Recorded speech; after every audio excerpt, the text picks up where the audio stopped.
Coming up this week on Sporting Journal Radio. Man, is the crossbow argument firing up. And there are shiners moving through the river. We need to find a way to infuse young people into our organizations. I fish, I hunt, and always will. Broadcasting from the Eau Claire Outdoor Studios. Presented by OnX. Know where you stand with OnX. We're not just a radio show anymore. This is Sporting Journal Radio. Welcome to the show. My name is Bret Amundson. Thank you for tuning in on the network by demand or watching us on YouTube. We're here to talk about the outdoors and how new things in the outdoors might affect your experiences out there. And we'll talk about what we've learned in recent experiences. That's Dan Amundson right over there. Dan, how you doing? Hey, we got a hot case of the sniffles going on in the SJR studios here, the Eau Claire Outdoors studios. We're sick. We're all sick. Yeah. I'm not surprised. We spent 3 weeks on the road and had a big conference, shaking a lot of hands. It's been going around, so I'm actually feeling pretty good. I'm just all clogged up. Just rub it in, will you? And coughing. Well, I got it before you did. I feel fine. Oh, yeah. David Eckhart's here, too. There he is. He's quarantined, Whoa. and he's the one that's not sick. How's it going, David? It's going good. All right. So we all went to Saskatchewan. Dan and I were up there for about 10 days. David joined us for a portion of that trip. We had a good time. We also spent some time in Bemidji. Why were we there? We'll explain it. We have Curt McAllister from Toyota on the show this week, the outdoor communications manager. He did something really cool this year, introducing people to the outdoors. We'll talk to him about that, what he did, tell you what he did, and how he did it coming up later in the show. Joe Henry's also got a Lake of the Woods fishing report. We'll talk about crop conditions and where the harvest is at with David here in just a second. But first, Dan, who are this week's sponsors? This week, Live Target. Match the hatch at livetargetlures.com. Lake of the Woods Tourism. Lake of the Woods is the walleye capital of the world. Plan a trip for this fall or winter at lakeofthewoodsmn.com. Haybell Heights Campground and Resort. Book a trip to Devil's Lake. It's probably time to start thinking about ice fishing in a snow bear. Learn more at haybellheights.com. Ottertail Lakes Country. So much to do up there. Find your inner otter at ottertaillakescountry.com.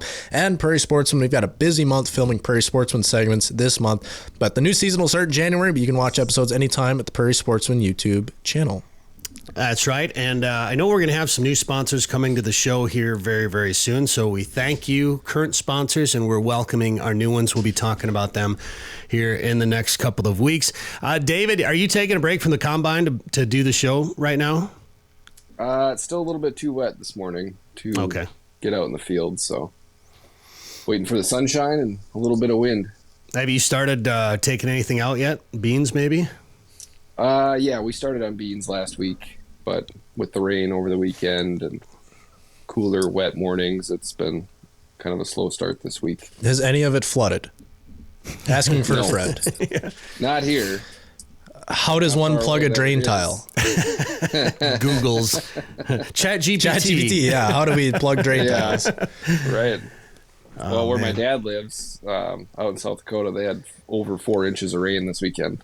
Wow. Or last weekend. So he's got flooded corn. How much did you get? Right. Like not even a half inch. That's what I heard where we're at here in western Minnesota. North of us, when we were driving home Sunday, it rained the whole way, at times heavy. And I heard about the 4 inches up there, and I'm like, oh gosh, the Pomme de Terre River had some current going in it. I'm like, heck yeah, the slough's going to be full. There's going to be ducks everywhere. No. I don't even think we got a half inch at my house. So even within, a half hour, 40 minutes away, they were getting 4 inches. And we just we're stuck in a drier part of the cycle, I guess, down here. Yeah, oh boy, I wish it would rain more, but have you been deer hunting? I would take it. Yeah, I've been out a few times. I'm impressed with the way you set that one stand. Is that a saddle, that stand that we were talking about, or is that just a hanger or some sort, or a ladder, or what is that? That one's actually just a ladder stand, just a one-man ladder stand. Because the way you've got it, based on what you've sent me in your Snapchats, is the way you've got that set up is you're kind of hidden behind a bunch of leaves yet, so half the food plot can't see you sitting up there, which can be a detriment for you, obviously, at times. But I think and then you've got a big part of the tree, another big branch coming off. So you've got a window, and deer on either side aren't going to see you where you're sitting. You're not sitting facing the food plot. You're kind of tucked back and twisted and hidden. It's pretty stealthy. I'm impressed. Yeah, I like that spot. It's right at the Y of a tree, so it's on the back portion, and so half of the tree is hiding you sitting in the stand. So it's a pretty stealthy little spot. Yeah, well, good luck over there. I'm about to buy my tag. We haven't been home, so I haven't been ready to hunt. And honestly, I haven't had bucks on my cameras now for about a week or so. So I'll probably wait until the rut starts to pick up before I really start focusing heavy stand time. So I'm going to focus on ducks and geese for a little bit. And it was kind of a wild trip we had to Saskatchewan, David. Was that your first time up there?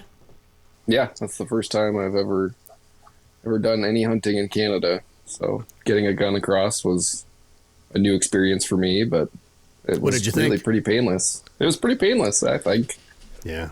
As long as you fill your paperwork out and pay your $25, not much to it. Right. And then we were up there a little early for the area that we were in. We were there a little early. We did get to beat up on the Canadas.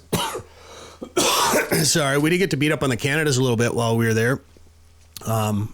But we were waiting for the snows and the cranes and the specs. And David, you left a day early. Yeah, I really wanted to kill a crane. And the next day after getting home, you guys shot into some cranes. That's the way it goes. Should have been here. Should have been here tomorrow. Should have been here yesterday. I knew that's exactly how it was going to go too. But we had some pretty good hunts. In fact, there's a new video on the Fish Hunt Forever YouTube channel where you can see our first hunt with David in Saskatchewan, where we did beat him up pretty good. And David, you had the shot cam that day, and you were on that. You didn't need any warm up time. I needed a little warm up time. Dan had his ups and downs a little bit. I hardly hunted. Yeah, he filmed a lot. David, you were dead on that day and put a couple birds down. It was a lot of fun. Yeah, it's you have those days where you feel like you can't miss, and then the next time you feel like you can't hit anything. So I was having one of those on days. What did you learn about hunting in Saskatchewan that you didn't know before? Just the different crop types. There was a lot of canola up there. I've never really seen canola. I kept not seeing, there was never any birds in it. And after talking to some farmers, and even you guys too, you're like, oh, there's never any birds in canola. And that just kind of blew my mind. And then the next day we saw birds in the canola. Yeah. But to be fair, those birds were pushed over there and didn't stick around in there. They were just nervous. Yeah. And even the farmer was like, I don't know why they're in there. They shouldn't be in there. Well, let's explain why that is. That's because they don't waste as much when they harvest it. Is that right? I'm not really sure, I guess. I don't know if it's because the stalks are so tall and stiff, or if it's just there's not much grain left behind, or if it's not. I've heard it can hurt, like when they land in it, it hurts their feet or something. Because it's like stiff and hard. It's not like wheat or corn stubble that's soft. And I don't know. There's really not. Well, it's so thick too. Yeah. It's like little spikes everywhere. Yeah, it might kill you if you land on it. Well, you've seen corn stalks do that. Yeah. I know if we've hunted in a really tall corn stalk field, a lot of times we'll try to knock them down where the kill hole is so they don't feel like they're in trouble. It's like, well, what, David, that you shot a quill up there on our trip, and I think we were in an oat field, weren't we? And that breast on that bird, where the best part of the coloration was on this quill goose, it was ripped wide open. Was that from your shot? It was pretty high up there. I just happened to see it flying over us and just sat up and got lucky enough to hit it and knock it down. But that thing came down from way up there. So it hit pretty hard. Just ripped open when it hit the ground. Yeah. Well, one thing, Dan, we did get into the snows after David left. And then we had to leave, of course, right after the migration really started. What did you think about the Chat GPT suggestions? If you missed it, a couple of weeks ago, we asked Chat GPT how to set a snow goose spread in anticipation of our trip to Saskatchewan. Surprisingly, it was fairly accurate, except for one thing. Well, we didn't have any snow to partially bury our decoys in, so we didn't get to do that. We had a few tipped over on their sides, I think, eventually. But that's from birds hitting them, I think, when they land. Yeah, I don't think it looked that realistic, but hey, it worked. We shot birds. We did shoot birds, and that's the beauty about up there. It's like we're the first decoy spreads they see. They don't have a lot of pressure. Some of them still had eggshells on them. Yeah, they're not white snow geese. They were gray. Gray birds. They were not white. Love them. Nothing like it, man, decoying some adult snows. And we'll have that video coming to the Fish Hunt Forever YouTube channel very, very soon. If you haven't subscribed to that channel, please do it. And if you haven't subscribed to this one yet, the Sporting Journal Radio, please do that and share it and like it with your friends. And we're very proud here at Sporting Journal Radio because we recently went to the AGLOW Conference in Bemidji where we won 5 awards for this show right here. So congratulations, Dan and David. Yeah, congratulations, you guys.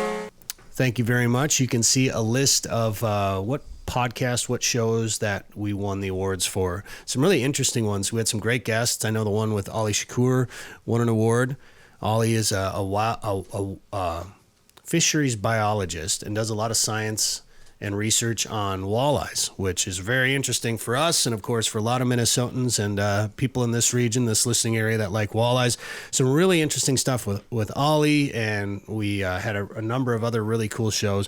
See the list at sportingjournalradio.com. And, Dan, we wrapped up that big trip with a stop in northwestern Minnesota for it's a bucket. It was not only a bucket list opportunity for hunters in Minnesota because it's a once in a lifetime tag, but honestly for me, it was something that I'd wanted to be a part of, whether I was hunting or filming for a long time. And we got the chance to film an elk hunt in northwestern Minnesota, and I was starting to get sick, so I just put you in the blind with the hunter we had. Was awesome. It was Scott Moon, great guy. We had a lot of fun with him. He was very accommodating to what we needed to do from a TV show perspective. He loved having us there, and he was the perfect guy to follow around. He had a cow tag, and so we filmed him. And Dan, you got some pretty up-close personal experiences filming him hunt that. Yeah, and shout out to his aunt, by the way, for listening to the show. His manager. Yeah. And setting the whole thing up, really, it was from her that we got to go film. And yeah, you don't think of Minnesota as having elk. And we've seen, and it's hit the news, and maybe I'm paying attention to it more and more this year just because we got to go on the hunt. There have been some giant bulls shot in Minnesota. There's big elk here. And we got within archery range of an absolute giant, the herd elk, or the herd bull, as they called it there. And I was just watching it through the camera. I didn't even realize how close it was. And all of a sudden you look up and there's just antlers and just a giant animal. They're so big. Like, I've never been up close and personal with them except at the zoo, I guess. But then you get, we are fortunate to be able to see one on the ground, a nice bull that another local had shot. Evan. Yeah. And holy cow, what cool animals. And the noise, the sound, the bugle, they don't sound real when you hear it for the first time. And we might start buying preference points to go out west. It was amazing, yeah. So we were filming Scott, and then he had heard of another guy shooting an elk nearby. It was Evan Bernstrom, and he was accommodating as well and let us come over and interview him and see his big bull that he shot. And when you see him in the field, they look big as it is, but when you're up next to him on the ground, I mean, it's like, I'm not gonna say they're as big as a cow, but they're getting dang close. Like, they're huge, like a horse size almost, really. I mean, they're just monster animals. And he sent me a picture too of all the elk in the freezer, and it's like, yeah, that one animal filled his freezer. Big freezer. So congratulations and congratulations to him, and also thank you, Scott. We will show you how Scott's hunt went on the new season of Prairie Sportsman coming up starting in January on Pioneer Public Television, our flagship station, and then you can watch it potentially on a local PBS station near you or on any PBS website or on the Prairie Sportsman YouTube channel. What else? How much time do we got, Dan? I know Joe Henry's waiting for us. Yeah, maybe we should take a quick commercial break, and then we'll come back with a little bit more of our conversation here. All right, more with Joe Henry coming up from Lake of the Woods, and also Curt McAllister from Toyota and the scholarships he gave out to a number of people at the recent AGLOW Conference in Bemidji. It's all on the way. 852 million acres of public land, 147 million private properties, all in the palm of your hand. The #1 hunting GPS app just got better. With hundreds of custom map layers, 3D and topographic maps, you can easily scout on the road or at home before you go. And now you can get important weather details, CWD detection, and even know what crops have been planted where. Get the most trusted hunting GPS app ever made. OnX. Know where you stand with OnX. Devil's Lake is legendary, and this summer has been legendary for walleyes. Don't miss out. Call Haybale Heights Campground and Resort today to book one of their modern cabins on East Bay. The cabins are furnished with a full bathroom, kitchen, and all the amenities like high-speed internet, and are clean following CDC guidelines. Staying at Haybale Heights gives you full access to a private boat launch, fish cleaning station, and beach area. Learn more at haybaleheights.com. That's haybaleheights.com. Plan your trip to legendary Devil's Lake today. We're back, Sporting Journal Radio. I'm Bret Amundson. Thank you for tuning in on the network by demand, sportingjournalradio.com, or watching this on YouTube. Thank you very much, along with Dan Amundson and David Eckhart. And man, is the crossbow argument firing up. You thought we were done talking about this. I know Dan wished we were done talking about this, but no. As a matter of fact, Outdoor Life just put out an article that is making the rounds this week on social media, and it was crossbows comprise 40% of archery deer harvest in Minnesota. They've been legal for 10 days. So that's the impact it's had already. And I as much as I try to stay out of some arguments on social media, I've been very vocal on this one, and I've tried to actually make it a more respectful argument. So many people are so quick to just call each other crybabies and whiners and make fun of people on social media. I try to be the voice of reason, at the same time offer my viewpoint on the situation. And I'm from the beginning, I just want to say from the very beginning, I'm not against crossbows, right?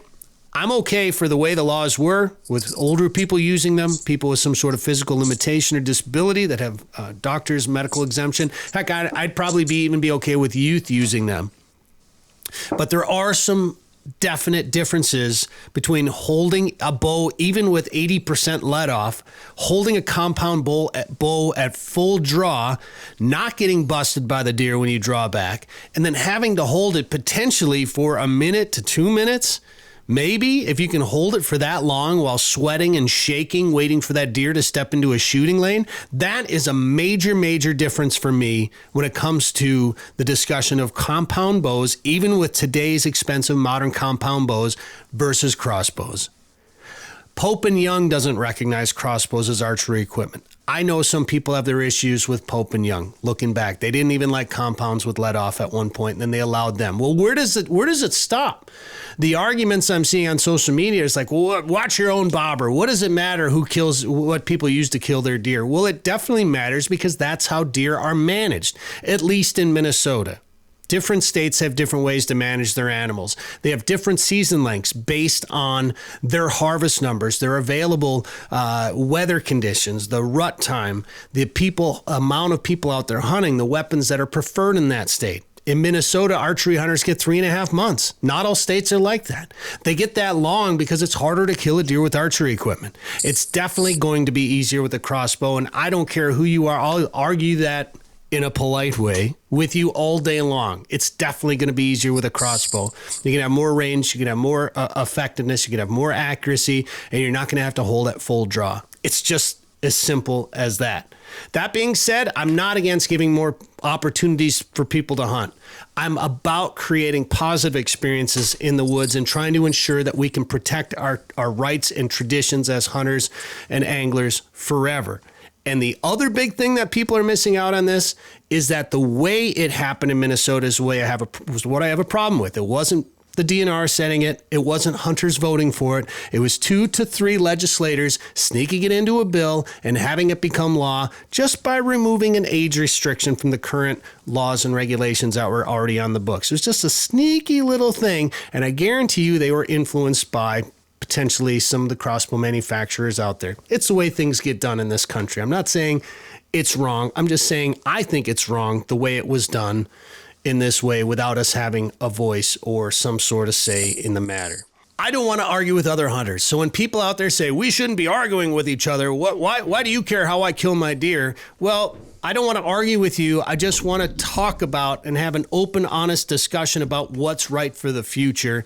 Maybe crossbows won't have a big impact. I feel like they will. I had no problem with a special crossbow season, similar to the way we use muzzleloaders, the way we treat muzzleloaders in Minnesota. Some people are like, well, there's no difference between muzzleloaders and rifles nowadays. Well, then why can't you use a rifle during the muzzleloader season? Why should you be able to use a crossbow for 3.5 months? It's going to move the harvest up earlier. Maybe it won't increase harvest numbers, but it's going to kill a lot more deer earlier in the season. It's going to increase the buck harvest, potentially kill more bucks, maybe kill more big bucks, which is going to reduce the trophy population of bucks out there, potentially. So there are some potential negative impacts out there. And guys, one thing that we haven't talked about is what impact it might have on the turkey season. And nobody's mentioned that. You can use a crossbow for a month and a half to kill your turkey. I know that's the big thing and why people buy the archery tag. That's why I bought my first archery tag, turkey tag, was to have that long, because it's really hard to shoot a turkey with a bow. You know, you almost have to be in a blind, or if you're not in a blind, good luck drawing back and not spooking the turkey. But now I can go for a month and a half leaning against a tree and use the same form that I use with a shotgun.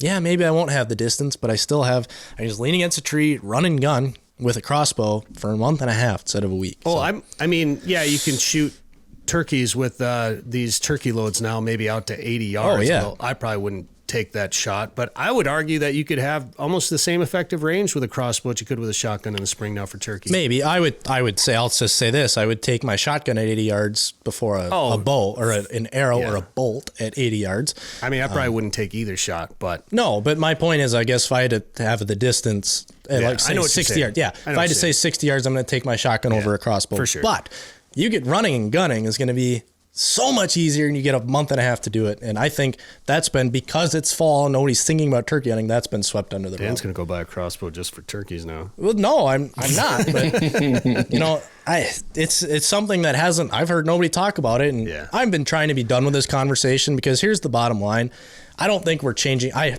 hope we are. I hope we're having a good discussion and not just yelling back and forth at each other. For sure. But the feedback I've gotten, especially on social media, which is still going today from a post back in July when this started. How many different names have they called you? Oh, gosh, I've heard it all. I might as well have been racist or something on the radio for being against crossbows, but it is what it is. It doesn't really bother me. It's just, let's have an open conversation instead of just screaming, you know, I'm anti-hunting or, you know, it's easier to get kids into the sport. It's a bottom line of where are we going to draw the line at new technology. It's the same conversation with live scope. I get that, but there's catch and release with live scope. At least you're killing stuff with these crossbows. So it's different, but it's like, you know, if I want to get a kid involved, well, why don't we just open up rifles year round or something? And you know, I made a pretty bold or pretty big exaggeration way back in July that I'm still getting trashed about. Yes, I recognize that was a big exaggeration. That was the point. Yeah, you kind of missed it if you're getting mad about that, if you really think I'm going to go poach deer. But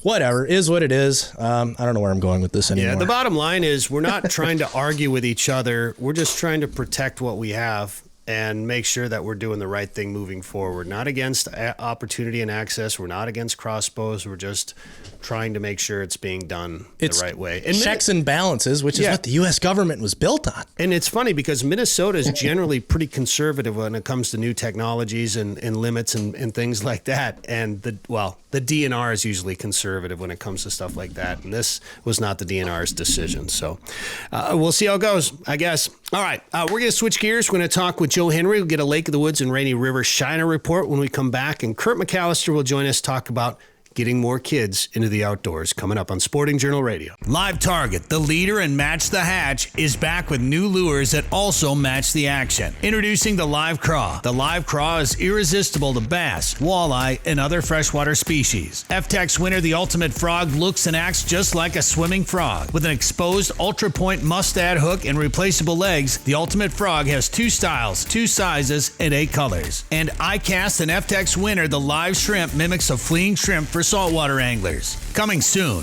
from Live Target. Did you know there are more than 1,000 lakes in Otter Tail County? Yep, and I'm gonna fish as many as I can. I'm an outdoorsy otter. Nothing beats a full day of fishing for me. The lakes of Otter Tail County give me plenty of options to lower my boat and snag the perfect catch. Not an outdoorsy otter? No problem. Ottertail County has something for everyone. You just need to find your inner otter. To find your inner otter, go to OttertailLakesCountry.com. All right, now we're going to talk to award-winning tourism director, executive director, Lake of the Woods Tourism, Joe Henry. Ladies and gentlemen, Joe, how you doing? Hey, gentlemen. Good. How are you? Doing well. Good to see you up in Bemidji last week. We'll talk more about what we were doing up there here in a minute, but I know everyone wants to know how the Shiner Run on the Rainy River is going. You know, it's started, and there are shiners moving through the river. You know, I talked, I've seen some Snapchats and some different social media of some of the shiners. You know, what they do on the Rainy River, you guys, is, you know, a lot of the resorts and some of the bait people they put a light that hangs just over the water. And at night, those minnows are attracted to the light. So when the shiners are running, they'll swirl, just thousands and thousands of them swirling. And then what they do is they got big handles with a net a couple feet under the surface. And they pull down on that handle and that net with the light, and everything lifts right up. And that's how they catch their minnows. Well, I've seen some videos. The shiners are starting to run. And, you know, there's some fish being caught in the Rainy. It's not a slam fest yet. It's not the big run yet, but there are some fish that have entered the river. Some people are putting out some good reports. You know, it's typical transition. You hear about somebody that just smoked them, and then you hear somebody else that said, we got some walleyes that we had to work for them, you know. And so you kind of hear it all over the place. But the fact of the matter is, Mother Nature is moving things along, and some of the shiners are running, and, fishing's been good. And it's that time of year, a guy could go up there. The leaves are going to start falling off the trees. I know when we were up in Bemidji, it was still pretty thick. We tried doing some grouse hunting while we were up there last week. Some people did have some success, but for the most part, people were hearing birds and not necessarily seeing them. But as those leaves come off, you'd be able to get up there and chase some of those grouse around. And I don't know, our October is filling up, Joe. Dan and I got the calendar. It's like, man. And Dan still has a boat up there he has to go get. So it's like, gosh, do we go up and get the boat and make a quick run up to Lake of the Woods? Maybe. Well, you know, maybe. Well, you know, the thing is, you guys know this, there's tens of thousands of acres of public hunting. And, you know, with some of those trails they got going through Beltrami Island State Forest, those trails are nice if you can walk them. And, you know, when the leaves start coming down, they're going to start coming down up there first. So, I mean, 3 species of grouse, good population of grouse. It's pretty cool. It's fun to hear about people who come from other parts of the state of Minnesota, or maybe even the Midwest, when they go up to Lake of the Woods, and, you know, whether they get on a whole bunch of grouse or just stumble upon some grouse, it's fun to hear them talk about, oh wow, we saw this many grouse, and we saw grouse almost everywhere we went. And normally there's a lot of birds to be had and to see, and it's just kind of neat to see that. It's also neat to have people talk about how there's so much land to hunt, and you can have a huge forest, and that's great. But if you don't have trails through the forest, you're somewhat limited. That's the neat thing about Beltrami Island State Forest, is that not only do you have dirt roads going through the whole thing, you have different walking trails and things like that. So, it's all good stuff, and right now is the time, right? That's right. And, and you can waterfowl hunt up there too. And there's some deer hunting opportunities, things like that. But that grouse hunting, I used to think that the trails were just for lazy people. But I'll tell you what, and maybe it's just because I'm getting older, but when we went grouse hunting, that's the first thing I did is look for a trail. And part of it was because we did bushwhack our way through some of the thicker stuff. And it's just like there's no chance to shoot anything while you're in there anyway. It's a lot more work. And a lot of times you'll find the grouse along those trails, along the edges. So that's one of the reasons why the DNR has put in a lot of those hunter walking trails, and some of those old logging trails get a lot of traffic, not only because they're easier, but because a lot of times that's where you can find some of the birds up there. So I should mention too, Bert, that is a DNR. It was actually a joint effort between the DNR and the Ross Mouse Society up of Lake of the Woods. And, you know, what's really neat about those walking trails that they've installed is that they're actually a loop. So, and actually for grouse hunting, like if you walk down a trail and then you have to walk that same trail back, that isn't always bad, because sometimes you kick up as many birds coming back as you do going out, you know. That's just the way grouse are. But these trails are kind of unique. You know, you stop at a little area, there's room to park a few vehicles, and then there'll be a sign there. And the sign's almost like an aerial sign of the woods with a maybe a orange loop. It shows exactly where that trail goes. And basically what it does, it makes a loop so that when you walk that trail, it makes a loop and comes back right to where your vehicles are, so you can't get lost. And you never walk on the same ground, over and over. It's just kind of a neat deal. Yeah, and it's a lot of fun. Obviously, grouse are delicious. They're fun. And the fact that there's 3 different species up there. You got spruces and sharpies as well, too. So you can have your own little northern Minnesota grouse slam. And then, of course, go catch a bunch of walleyes in the Rainy River, which is probably what most of the people are going up there to do. And Joe, we talk so much about the Rainy River. And there are, the Rainy River is but I mean, right now, the majority of the charter boats are still fishing the lake. That's where most of the walleyes are coming from. And yeah, there's fish in the river, but right now, man, there's a lot of fishing happening on that big lake too. And so those fish are in transition, so they're going to some different spots. But the jig bite's starting to pick up, and so there's a lot happening up there. But between the river and the Big Traverse Bay, the big open waters, and of course the Northwest Angle. It's really game on. Those fish are putting on the feed bag. The water's getting chilled down. It's in the low 60s, and everything's popping right now. Well, I know I've seen Andy Reeves post lately. He's had a bunch of walleyes. He had some nice crappies, and then, of course, he caught some nice muskies here recently, too, and then they're getting ready to do some layout boat duck hunting up there. So a lot of opportunities up there at that giant walleye factory in northern Minnesota, Joe.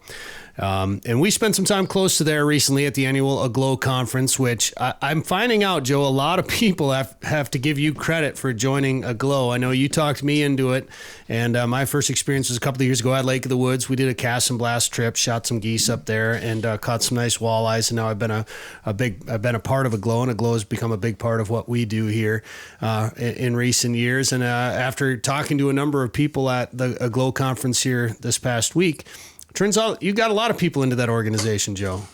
Yeah, well, and I'll tell you something. The people that get into the organization are people that I like and care about, because it's a very good organization. And, some of my friends kid around. It's win-win, Joe, but I do. I look for, creating win-wins. There's got to be something in it for both sides. And, if you're an outdoor communicator, or at least you want to become an outdoor communicator, and you're not now, as far as writing or doing videos or getting better at social, maybe you're a company that deals with outdoor products. Maybe you're a destination. But I'll tell you something. When you pull these different, or maybe you're a conservation organization, Ducks Unlimited, National Wild Turkey Federation, things like that. You pull these organizations together. Toyota, I know you have Curt McAllister coming on. It's the right kind of mix of people that work together, and good things happen. It's synergy, right? 1 + 1 = 10. And something about that AGLOW conference and the AGLOW group just works. Plus, like-minded people, good people, hard-working, professional, positive attitudes, but also getting her done. These people are there and sitting on the couch. These people are out doing it and writing about it and getting her. And we call it. We've always talked about changing our name, Bret, the Association of Great Lakes Outdoor Writers. Well, number one, it goes much further than the Great Lakes. And, back in the day, outdoor writing was the way that things were communicated more so than not. But now it's really an organization that spreads across the U.S. and it's professional outdoor communicators. And that's what it's evolved in. Very, very cool thing. I should ask you, you were in Bemidji and you're a big part of this thing now. What was your takeaways from just the group we had, some of the young blood that was there, et cetera? We give you a hard time about the win-win thing, Joe, but honestly, that sums up my impression of AGLOW completely. And this conference last week was just the perfect example of that in action. And it was everybody helping each other. That was the whole reason we were there, was to grow as communicators, was to grow, if you're there as a brand or a destination, to grow your reach and to grow your ability to reach people and to learn new ways to do that as social media evolves, as ways to communicate evolve from our beginnings as writers to now as podcasters and vloggers, YouTubers, whatever you want to call it. As those things change and evolve, people, especially people that have been doing it a long time, can be reluctant at times to change and evolve as things move along. So trying to learn, and I'll be honest, a lot of those people this year, there were some people that I thought for sure there's no way they're going to embrace some of the digital landscapes, and they were there asking the most questions, like, my gosh, how do I do this? How do I do this on Instagram, or how do I build a website? They're out there trying to learn, and there was no shortage of people there to help them out. And I've met more people in the industry willing to help out in one way or another through the Association of Great Lakes Outdoor Writers that I've tried to encourage as many people as possible. I know Dan and I were both getting messages on Instagram from a young kid the other day. Hey, I want to be an outdoor photographer. Can you guys give me any advice? And the first thing both of us said is join AGLOW, because you're going to be able to learn things right away, but you're also going to be around people who are willing to help you learn. And that I thought was on display in a big time way this past week at the conference, Joe. Yeah, I can't agree more. And, the other thing that's interesting is, Bret, what do I get for bringing you and other people in? What do you get for bringing other people in? Well, nothing. I mean, I think there may be a little bit of a discount, but aside from that, I would turn that down anyway and just pay my full price, because it's only $100 a year to be a member, which to me is 100% worth it. It could be, I get my value 10 times that back for the $100 annual membership. The ability not only to be around those people and network with them just at the conference, but the media camps that take place throughout the year, where there's smaller gatherings in different parts of the country, hunting and fishing, but just the ability to be able to reach out to people on a daily basis if I want. I know somebody posted, we have a members only group on Facebook, and somebody posted in there, I think it was Lance Valentine the other day, saying, hey, I need a little bit of help with this. And there were a number of people there raising their hands, say, yeah, let's talk. I can help you out with that. As you mentioned, it's a group of good, solid, like-minded people willing to help each other out. Yeah, I get nothing for bringing anybody into AGLOW. And in fact, some people would say, why would you bring another destination to AGLOW? And, it's because you do the right thing. A rising tide floats all boats. And, I'll tell you what, kudos to, by the way, Brady Loudon from Visit Bemidji. Yeah. What a great job he did, and what a positive dude he is. I just can't say enough about what the job he did. But, even talking to a Curt McAllister, who's been with the Toyota Motor Company for years and years and years. And just, I can go on and on with the number of people that maybe I sat around the campfire and had a beer with, or met him at maybe I sat next to him at a dinner, and hey, you rub elbows with some of these professionals and you realize, number one, how sharp they are, but you also realize they're just real people.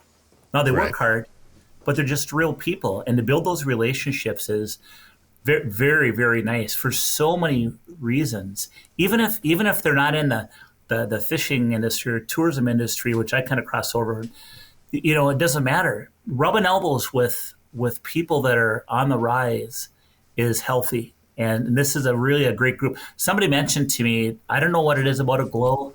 It's magic. It's a very good feeling when you go there. And we've heard that over and over from people that have joined the organization most recently.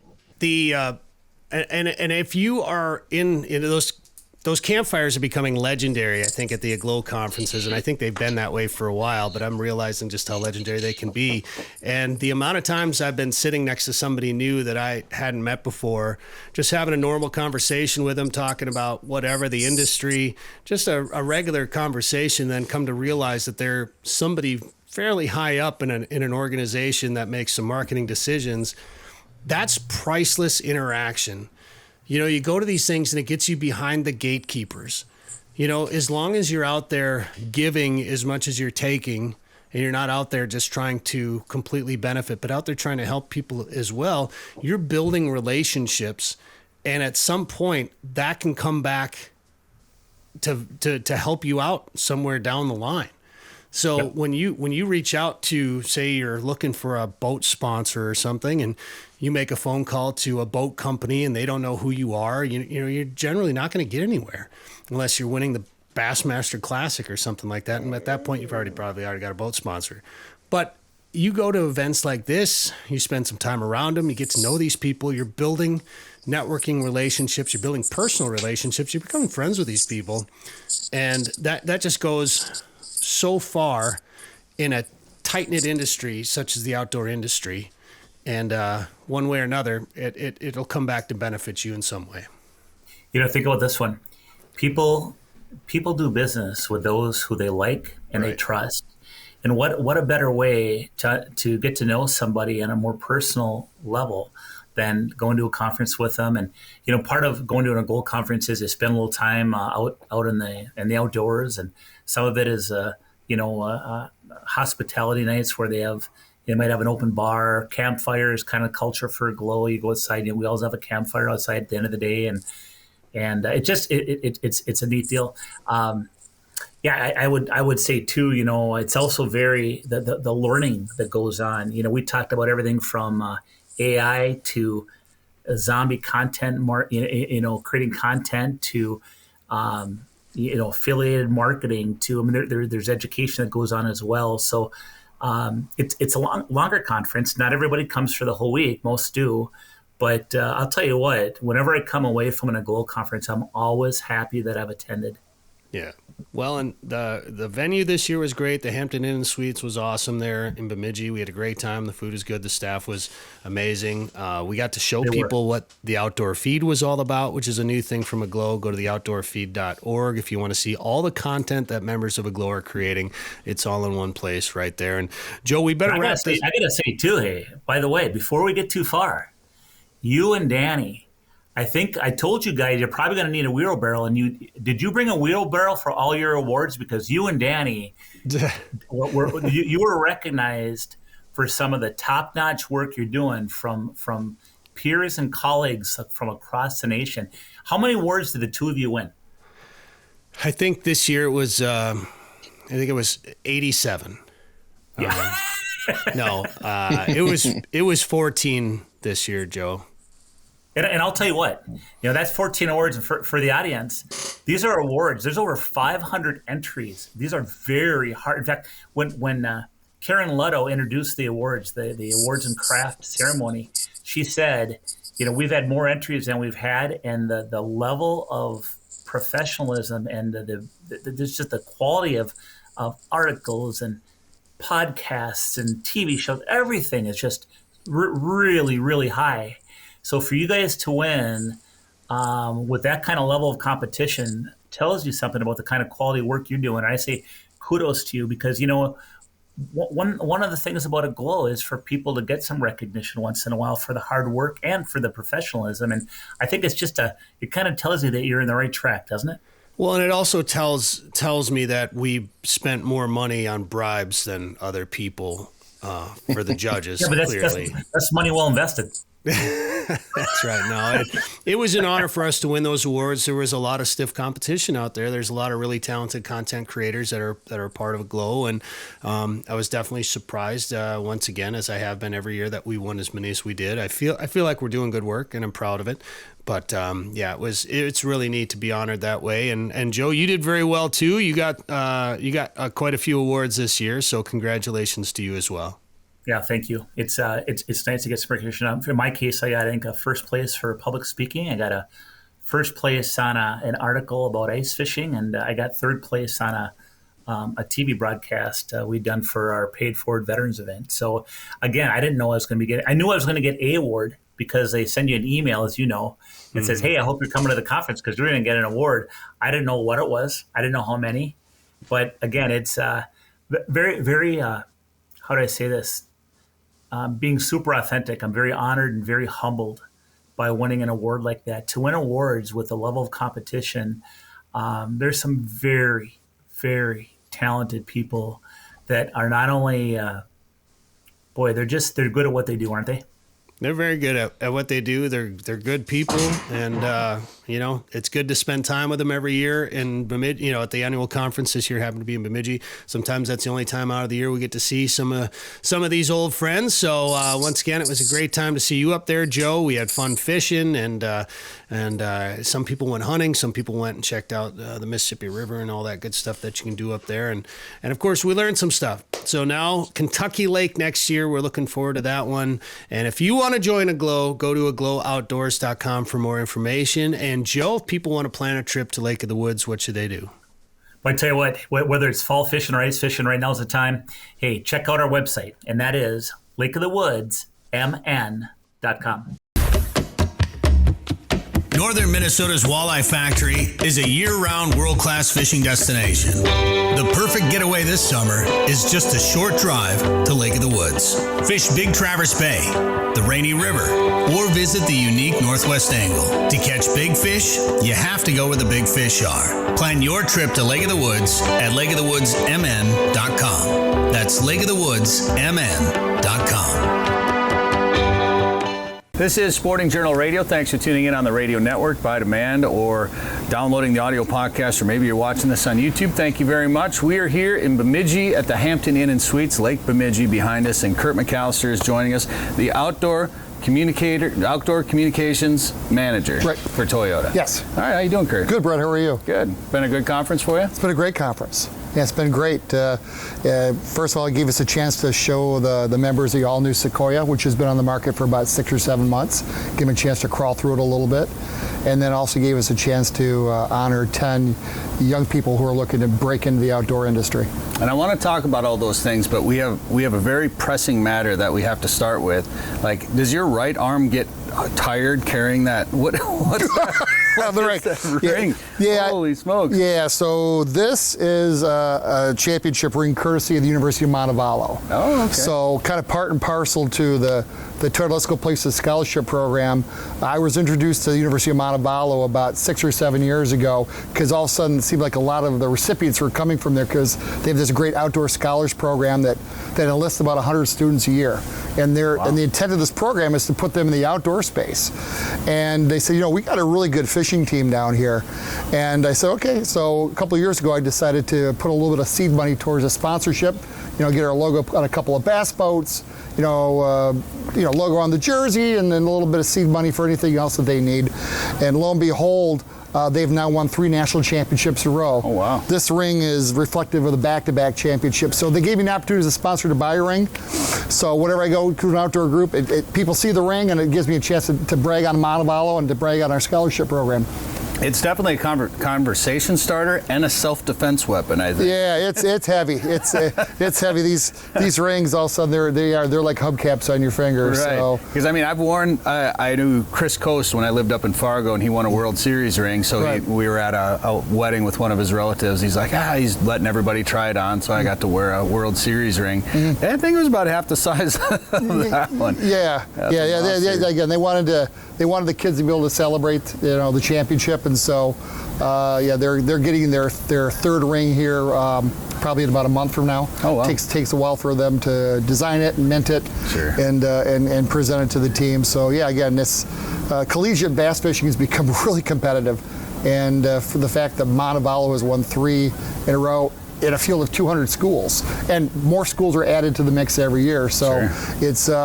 There's scholarships to be found in bass fishing, believe it or not. So we only missed it by about 25, 30 years. Yeah. I know, right? So there's some great opportunities. People talk about how do you get more youth involved in the outdoor world, and between the high school bass fishing teams, the high school fishing teams, and the college teams, and the NASP, the National Archery in the Schools, and then also the clay target leagues, all the trap shooting that's going on. There are a lot of opportunities to at least open the door to some of the ways that people enjoy the outdoors with some of these things. And obviously with what we've seen here this week, you had 10 recipients of the scholarship this year at the AGLOW Conference here in Bemidji, which that's got to be the most you've ever done. Yes. Yeah, we had the POMA organization provided us with 6 or 7 winners a couple of years ago, but this by far surpasses that number. How important is that program to you?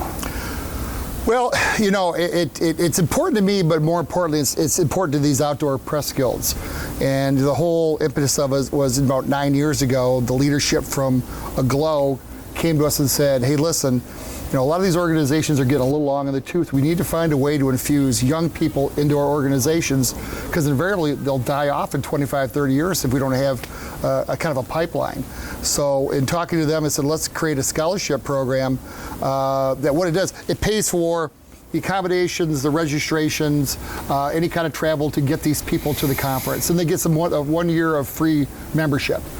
And so we started it with AGLOW and with 4 or 5 members at a time, and then invariably another 5 or 6 press guilds that I work with said, hey, can we do something similar? And so, again, we always leave it up to the organizations to find the talent.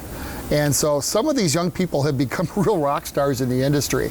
So it's kind of neat to know that we played a little part in their progress, a little part in their development. But yeah, this year we hit a milestone. So with those 10 folks, we have comfortably surpassed 100 scholarships in 9 years. That's awesome. And so we want to make sure we celebrate it here because this is where it all started. And the beauty of this too is that, you know, by getting involved in the scholarship program, they are introduced a bunch of mentors, you know, people that have been around for a while that can pass along their expertise and their skills, but it's become this beautiful 360 marriage because all of a sudden these young people came in with all the social media and tech savvy, and all of a sudden they showed some of the older members, some of these old print guys, how to amplify their own efforts with YouTube and some of the social media channels. So it's really become a beautiful marriage of experience and youth and enthusiasm. Well, in a related way, you know, having Dan come join this show and everything he does, it's nice to have, you know, because he's younger and closer to that generation, so he comes with a different perspective. And I've always talked about when you look, particularly when you look at a group like AGLOW that's been around for almost 70 years, you do have some older members who have gone through a lot of changes in the outdoor communications industry, from traditional media, print, broadcast, to now this digital landscape that's like, it was like the Wild West for a long time. You know, anything went, and then all of a sudden you started to see algorithms and throttling down and this and that, and the explosion of YouTube, and even from a brand perspective, an advertising perspective, you've seen a lot of the dollars go from the traditional media over to the digital side. So now if you're not living in that digital space and understanding how it works, and then staying with it because it's constantly evolving, you're going to find something else to do. You're not going to survive in it. Mass media, it doesn't matter what segment you're in, has shrunk in this country, particularly in the print space. So all of a sudden, all those cherry opportunities to write for Field and Stream are not as plentiful. Everyone's local paper used to have an outdoor section in the weekends, and there's very few of those to go around anymore. So yeah, they've kind of had to find a way to reinvent themselves. You know, the one thing I will tell you about the young people getting into the outdoors, one of the few silver linings that came out of COVID is that it forced everybody outside. My middle son actually spent a summer working at Dunham's, and they couldn't keep canoes and kayaks in stock because all of a sudden the tail end of the millennials and the Zoomer generations were introduced to the environment and the outdoors. Like, this is pretty cool. You know, I could put my phone down for a while, or actually use my phone to take images and take photos. And so all of a sudden there's this newfound love affair with the environment with this younger generation. So we have to make sure that we keep nurturing that. Well, speaking of the outdoors, sometimes you have to travel a little bit when you do that. And I've been traveling around in this Toyota Highlander that I'm not going to say I got it by accident because I've always known about the Highlander, but I actually went in to buy a different Toyota and left the dealership with the Highlander. And this was 2022, so supply was still a little tough. But I like it better than what I went to buy originally. And it's actually been a great vehicle because we were towing Dan's boat around with it. I towed an enclosed trailer to Saskatchewan and back with it, full of goose decoys, and I drove it through the field and everything. And but it's surprisingly been kind of a great vehicle to take, you know, hunting and fishing. And I don't think that's the intended purpose for that vehicle necessarily, but it's done the job.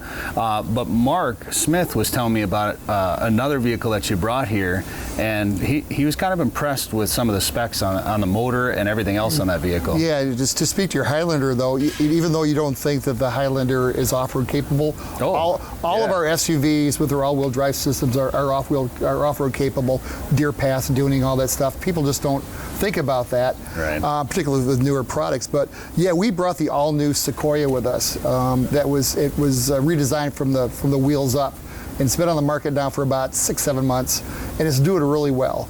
And the thing that's remarkable about that is that we've now dropped the big V8, so now we have a V6 twin turbo hybrid.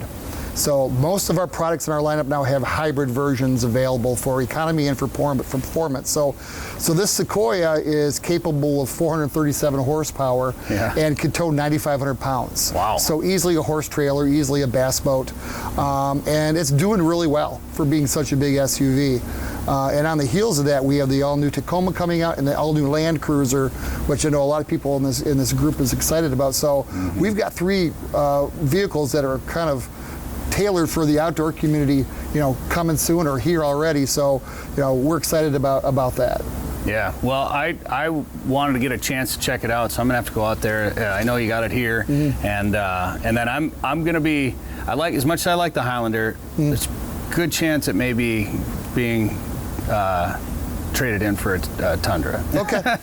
So there's a good chance of that. Yeah, we'll see. That'd be great. We've been on the road for quite a while. We're heading back, and first trip back, when we get back, is probably going to be heading into the dealership. So. Okay, all right. But what else, anything else on the horizon for Toyota? It's right now, it's all about what we can do to make our vehicles more engaging, more fun, and more fuel efficient. So as I mentioned, we've only got a couple vehicles left that don't have hybrid versions or hybrid variants, and that's a couple of our sports cars in the Toyota lineup. So, right now there's a big push on everybody to be as EV and green as they can. So we have a little bit different tact on that as opposed to some of our competitors where it's kind of more, it's the more arrows in the quiver philosophy for us. So it's not just EVs are the future, but we see hybrids and plug-in hybrids and fuel cells and battery electrics as well as being part of that future, as well as really fuel-efficient gas engines. So we don't think Americans are ready for EVs overnight, but we see a gradual build-up to that. And so that's why we want to make sure we have the best hybrids on the market so we can meet their needs today and then prepare them for an electric tomorrow. Well, I've driven a lot of different brands. I've had, some GM vehicles and a couple of Toyotas. And I'll tell you what, like when we were on this trip in Saskatchewan, I was driving that Highlander through the field, and then a buddy of mine was in a different brand pickup. And he's like, hey, can we go out of the field a different way next time? I'm like, what are you talking about? He's like, your suspension is a little better than mine. It's a little more, it's a pretty comfortable ride. Yeah. It's, I ended up really liking that vehicle. So, it's good testimony. Thank you. Yeah, Outdoor Communications Manager for Toyota. Thanks for everything that you do for AGLOW. My pleasure. I appreciate you coming out here and joining us for the conference, and thanks for being on the show. Thank you, Bret. Sporting Journal Radio is a division of Macaba LLC. If you've got a question, comment, or story idea for us, send us an email. Go to sportingjournalradio.com. While you're there, you can learn how to advertise on the show and visit our store for hats, hoodies, coffee mugs, and more. Go to sportingjournalradio.com.